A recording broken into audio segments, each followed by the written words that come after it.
All right. Hey, Facebook Live. It's Nathan and Dr. Katie Nall coming at you live. Now, if you have children who have ever had to graduate from high school and take something called the SAT or what the ACT, I think in certain regions, you might want to clue in or share this video, because if you don't have kids that age, or if you're not just stressed, if you're not in PTSD from 20 years ago being in math class like me, you're definitely going to know anybody else. So you're going to want to share this video, and you're going to want to comment, and we will respond to the comments in the minute or so that we have after the live taping of the podcast. Now, this taping is going to go live. The podcast, we are 2 to 3 months out at this point. I keep telling everybody 7 weeks, but when you interview up to 14 people in a day, you don't realize that by the end of that day, you need to add what's the math on that? 1 to 2 weeks on what you've been telling people. Right. So there's all kinds of meta calculations there's all kinds of math in the job of a podcaster when you do this 7 days a week like I do now. So, Katie, anything you want to say before we jump on live to everybody? Oh, yeah, Nathan, first of all, I can't believe that you didn't enjoy math as much as I did. That's sadly, a shocker. Shockingly, maybe not. That's a shocker. And the other thing is, I just can't believe the number of people that don't love math as much as I do. I mean, all my life, I have loved math, all my life. And it's always disappointing to me to find out people that not only don't like math, but are just completely filled with anxiety about math. And I wanted to help them. All right. So I looked and looked and looked. All right. Well, we're about to jump on in the recording portion. I am really looking forward to this, and I am just looking at my spreadsheet because I want to make sure I'm not missing anything. And sometimes you get a little complacent this late in the day. I think I've got everything. I believe I'm ready to go. Are you ready, Katie? I'm ready, Nathan. All right. We are live in 3, 2. We are live with Dr. Katie Nall. Katie, are you ready to talk? I am so ready to talk and to be the talk for you, Nathan. Dr. Katie Nall is a certified practitioner in emotional freedom technique, EFT, or otherwise known as tapping. Dr. Nall discovered this solution to help her students with fear, worry, and anxiety about college-level math classes while she herself was earning her PhD in mathematics education from Florida Institute of Technology. Dr. Nall, welcome to the talk. Oh, Nathan, it's such an honor, and I'm so thrilled to be selected to talk with you. Well, and you step forward. I appreciate that, and it's because you gave an outstanding TEDx Ocala talk, which is called A Technique to Eliminate Math Anxiety. So please take us behind the talk. But before you do, in my own defense, I want you to know that my favorite Muppet on Sesame Street was the Count, just so you know. Yeah, mine too, right? Oh, Nathan, I love the Count. Well, what I found, Nathan, is that not everybody enjoys math like I do. I mean, math is beautiful. It's just filled with patterns and algorithms, and it's within us every day in art, in nature, and in music, everywhere. Not everybody agrees, sadly. Not only do they not agree, but they don't want to learn math, which I could never figure it out. But it turns out that they don't want to learn math because someone sometime told them one or two things, and sometimes both, that math was difficult and that they couldn't learn it. And what I wanted to find out is a way to help them overcome that so that they could learn math, especially the college students. A lot of them need math to graduate. And these were students who did great in every other subject, but it came to math, and they didn't want to have anything to do with it. So I looked and looked and looked, couldn't find anything until I found my way into tapping about 8 years ago. And when I started tapping and trying this out on students, the students came back and said, oh my gosh, I can't believe it. I've never done so well in math. So now I work with college students, high school students, parents, adults who are trying to overcome fears and anxieties about math and other things in general. Katie, if you can just introduce us, in case there's some people, I know there are a few people that aren't actually familiar with tapping. So can you take about 20 seconds, just give us a really bird's eye view on what it is and why it works? Well, I would like to tell you why it works, but because I don't know how my car works or how the internet works, I'm not quite sure how tapping works either. Okay.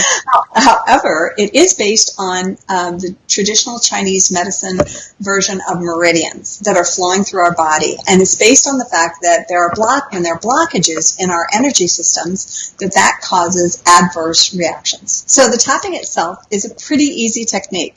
You start with the top of the head and the crown of the head, and then on the edge of your eyebrow. You can use right hand or left hand or either hand, Nathan. And then on the side of the eye, and then under the eye, under the nose, under the lips, and then on your chest. And you can use one hand if you spread that, and then about 4 inches under your arm. And you do this while you're repeating certain phrases. Nathan, I got to tell you a quick story. So my husband was my first guinea pig on tapping. And I said, okay, so what's your most negative emotion? He got so mad, Nathan. He's like, for 35 years, you've been telling me to be positive, and now you want me to tell you to be negative? And I said, being positive has not worked out. Let's try this negative. Have a little purging there, getting real. That's exactly right. Yeah. My word. So, yeah, you start saying the negative because, if you don't say it, it's like just gets pushed down and pushed down. And so saying the negative while you're doing the tapping with a couple of other key phrases, then it eliminates it and it breaks up that blockage so that you can actually concentrate on things like math. I have a little example that I use sometimes where we have energy. I don't know if you can see this, but when I connect this, it makes a sound and it makes a light. And when I disconnect it, my body's not conducting energy. And that's kind of the way the blockages go in our body. Okay, so I got to unpack that because this is an audio podcast. I'm going to try to back up and describe what you just did, and I'm not really sure what it was. So you're holding up a tube, a colorful tube, and I think the idea is when the energy circuit is closed, it makes that wonderful sound that we're hearing. Right? And the lights light up as well. Okay. So the point of it is that our bodies do conduct energy, and that the way you can tell it is through this little energy stick. Okay. Well, I learned about that principle at my favorite museum as a kid here in Philadelphia. It's called the Franklin Institute, and there are all kinds of little energy circuit connectors that you can do like that. But I've never seen whatever that happy, magic, colorful wand stick was that you just pulled out there. Hey, everybody, Talk Universe, I'm gonna have to put a link. I've never done this before. I'm gonna have to put a link to our YouTube hosted Facebook Live in case you want to see what that thing actually looked like. Fair enough? That sounds great. Well, and I must say this, as and you couldn't hear this, or you couldn't see this or hear this because I didn't whack myself loud enough I was doing the tapping along with Katie. So I was doing the tapping, and it actually feels very nice. I think I might have just found a really nice mindful practice when I'm interviewing people on or off videos. So go figure. So and it does help people relax.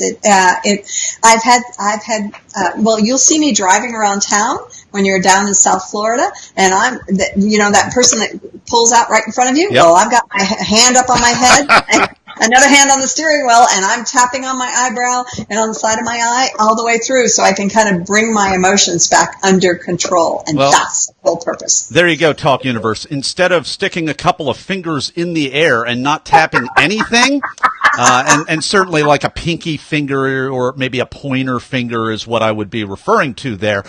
You can be tapping yourself and calming down and just saving your own power and your own energy. We're keeping it real with Dr. Katie Nall. And actually, in a moment, we're going to be back with her, and we are going to enter into the Blitz round. Can't wait. And we're back with Katie Nall. It is time for the Blitz round. This is the part of the show where I ask Katie Nall a couple of either-or questions related to the preparation and the performance of her recent TEDx Ocala talk. Katie, are you ready? I'm ready, Nathan. Bring it on. All right, we're going to bring it on. Question number one, were you selected to speak or did you apply? I was selected. It was a competitive process, and I had to present a video. And the video that I presented was way different than the actual talk that I gave, which I was kind of surprised. But I had coaches along the way that helped me with that. Oh, that's very so. Tell us a little bit more. So you submitted one video, and they told you to talk about a totally different topic. Well, actually, the one video was about tapping, but it was from a different perspective. And so once I just was selected, and I was honored because it was very competitive. In fact, Nathan, a friend of mine and I both applied at the same time. And I thought, oh my gosh, I hope both of us get it, because what am I going to do, right? Oh, yeah, that's a tough one. Oh, that was tough. But we both got it. And all right. So it was great because we were able to bounce ideas off of one another, which was very, very helpful. But once I gave after I gave the promotional video, which was a 2-minute short video, and then I filled out a very detailed form, I had to wait a few weeks, and then I got the invitation, which I was thrilled with. And then the work began. And I thought, oh my gosh, what did I do, Nathan? Well, welcome to the club. Yeah, exactly. And welcome Talk Universe to the club very soon. So here's my next question. Are you a memorizer, an improviser, or a blender? Yes, I'm a blender. I did have an excellent talk, pieces of which you will see on my TEDx video. All in the wrong order. Somehow I got them all out. And my husband, who was in my audience, and my friend who was there with me, knew that I think they were kind of on the edge of the seat saying, I wonder if she's going to remember this. I wonder if it's going to happen. But it all came out very well. And for people who didn't know what the original talk was about, you wouldn't be able to tell. Yeah, I certainly couldn't tell. I mean, you came out with your story and then, went to one thing after another and whatnot.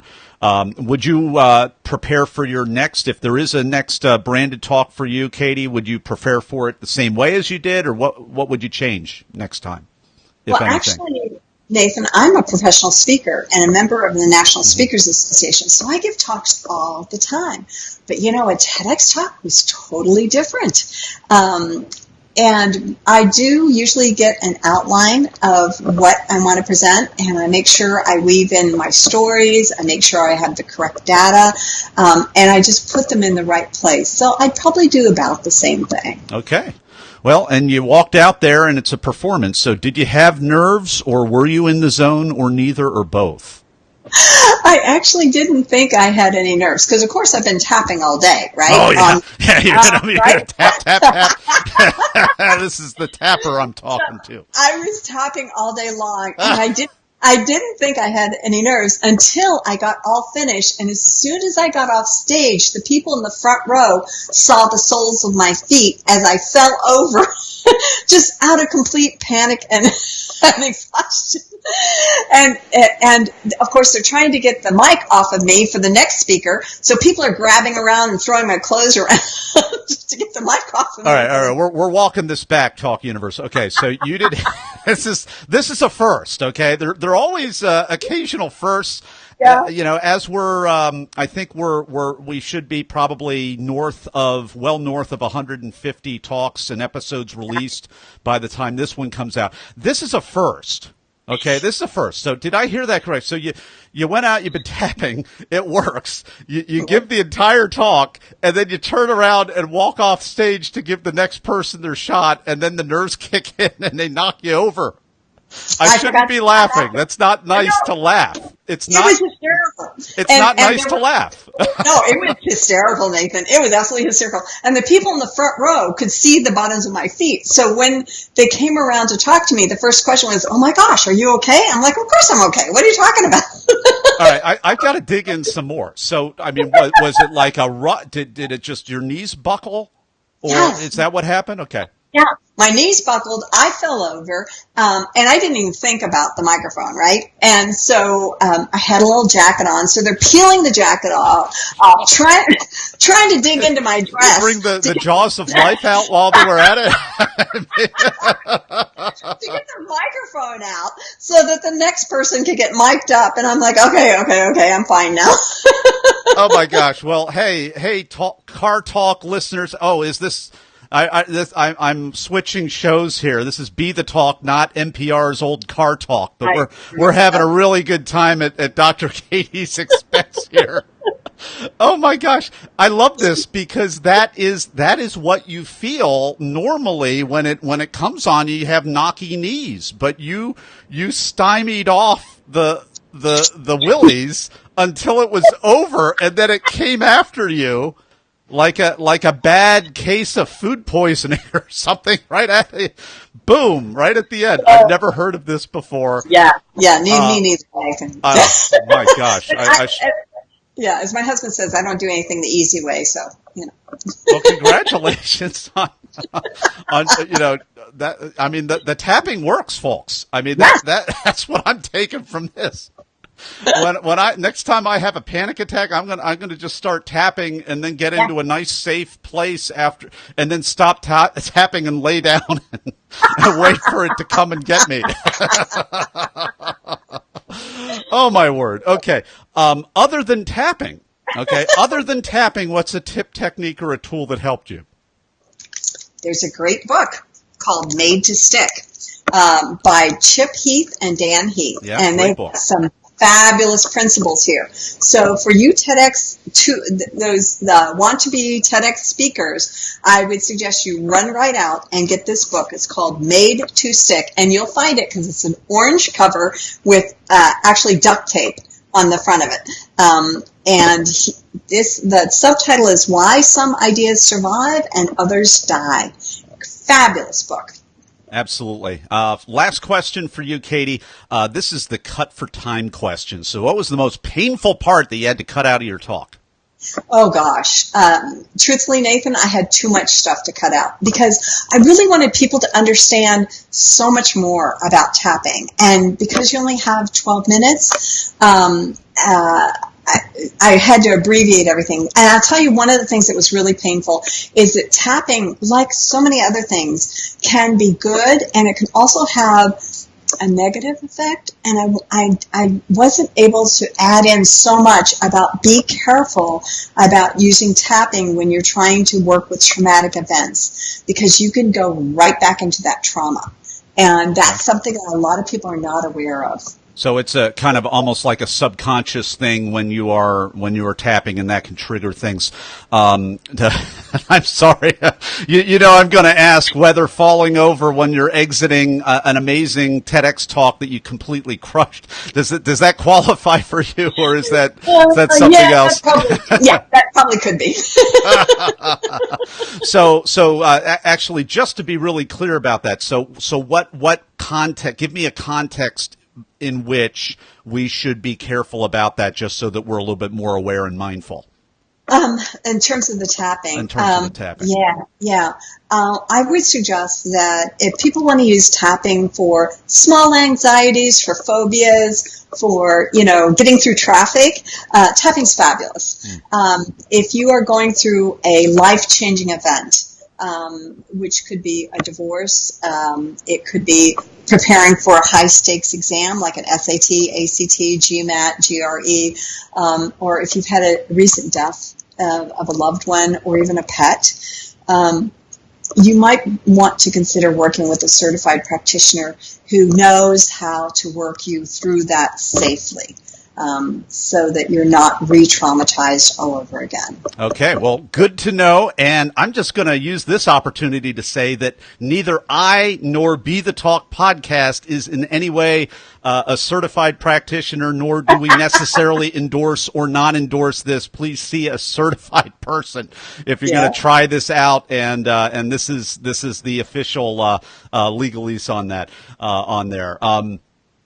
Final question for you, Katie. I mean, it's a performance, so there's already been, you've already answered this question, but not including, what happened at the end. What was the most unexpected, strange, or just plain weird thing besides that with the capital T that happened during or right before your talk?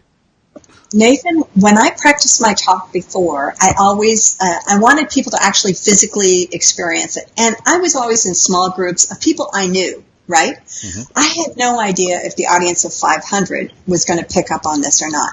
But to see the entire audience start tapping with me, and not just tapping, but repeating the words with me, it took my breath away. And I had to kind of regroup a little bit and say, okay, this is good. Katie, can you go back and say that again, because something, something got a little pushed away. So repeat that again, please. Yeah, what surprised me the most is that when I spoke to small groups, they were people I knew or friends, and when I did the practice part where I had them actually physically tapping and repeating the phrases after me, they, of course, chimed along. But I had no idea if an auditorium full of 500 people would do the same thing or not. So when they all started tapping along with me and repeating the words after me, I was really taken aback. And I had to regroup a little bit, and I was very excited because I didn't expect this. And there were a couple places they laughed that I didn't expect. So it was good to do all the practice I did. I love it, and congratulations. We've been enjoying this extra enjoyable, I'll just put it that way, episode with Dr. Katie Nall. And if you want to check out a little bit of her talk, you got to see. I'm looking at this talk again, see what I can see. She gave a talk, and that talk is called A Technique to Eliminate Math Anxiety. And you can also see that by going to our website for show notes. It's called BeTheTalk.com, or you can just type that into YouTube, as well as you can find out how to connect to Dr. Katie in that show notes page. Her website is NallEdgeCo.com. NallEdgeCo.com. We'll have a link right there as well. And in a moment, we will be right back with Dr. Katie Nall's final word of advice to you, Talk Universe. And we're right back with Dr. Katie Nall. It's time for the final word of advice for Talk Universe. Nathan, for your listeners out there who have an important message to share. For instance, I really wanted people to know about tapping, and I really wanted people to be successful in math. If you have an important message to share, tap away your fears, tap away your anxieties, and get out there and apply to a TEDx and make it happen. Dr. Katie Nall, thanks so much for coming on the talk today and sharing your wisdom with Talk Universe. Thanks, Nathan. All right. Now we're still on Facebook Live. Wasn't that a hoot? Oh my gosh. Yeah, not everybody, probably more people now know, but not everybody knew about the falling over part. Yeah, well, I didn't know about that, and I apologize for hamming that up a little bit, but that was great. That was pretty funny. That was the first I've heard. Now, and Facebook Live, everybody all over the world. I have many friends and even some close friends in India. It reminds me of my first trip to India, crossing the street, because it's, there's more lanes in India than we have in the United States, and there are fewer zoning and there are more directions. It's like Frogger exponentially. So when my wife sent me across the street to the ATM to get some, rupees from the ATM, I had to, she did not send me by myself. I had to, like a little child, this is about maybe 5 years ago, I'm holding the hand of our tour guide trying to get across the street, and my knees are buckling, just like, so I remember that sensation of I am like petrified. It was at night, the lights are coming at me. There are, I remember the feeling. So I was, I was, luckily I didn't start tapping there because you hadn't told me not to tap when you're reliving trauma, because that might have put me in a bad place. So, and again, I am not a licensed tapper. I am not necessarily endorsing or not endorsing, but I know the feeling. All right. So anyway, looks like we got some thumbs up right here. If you have questions after and we're about to not be live anymore, feel free, type it on in. Katie's going to be watching this page. She'll be able to respond and everything. And we are going to take it offline. Thanks so much for checking it out today. And feel free, again, share this video. It's going to be a real fun video for anybody that you know that has math in their life. Take care, everybody.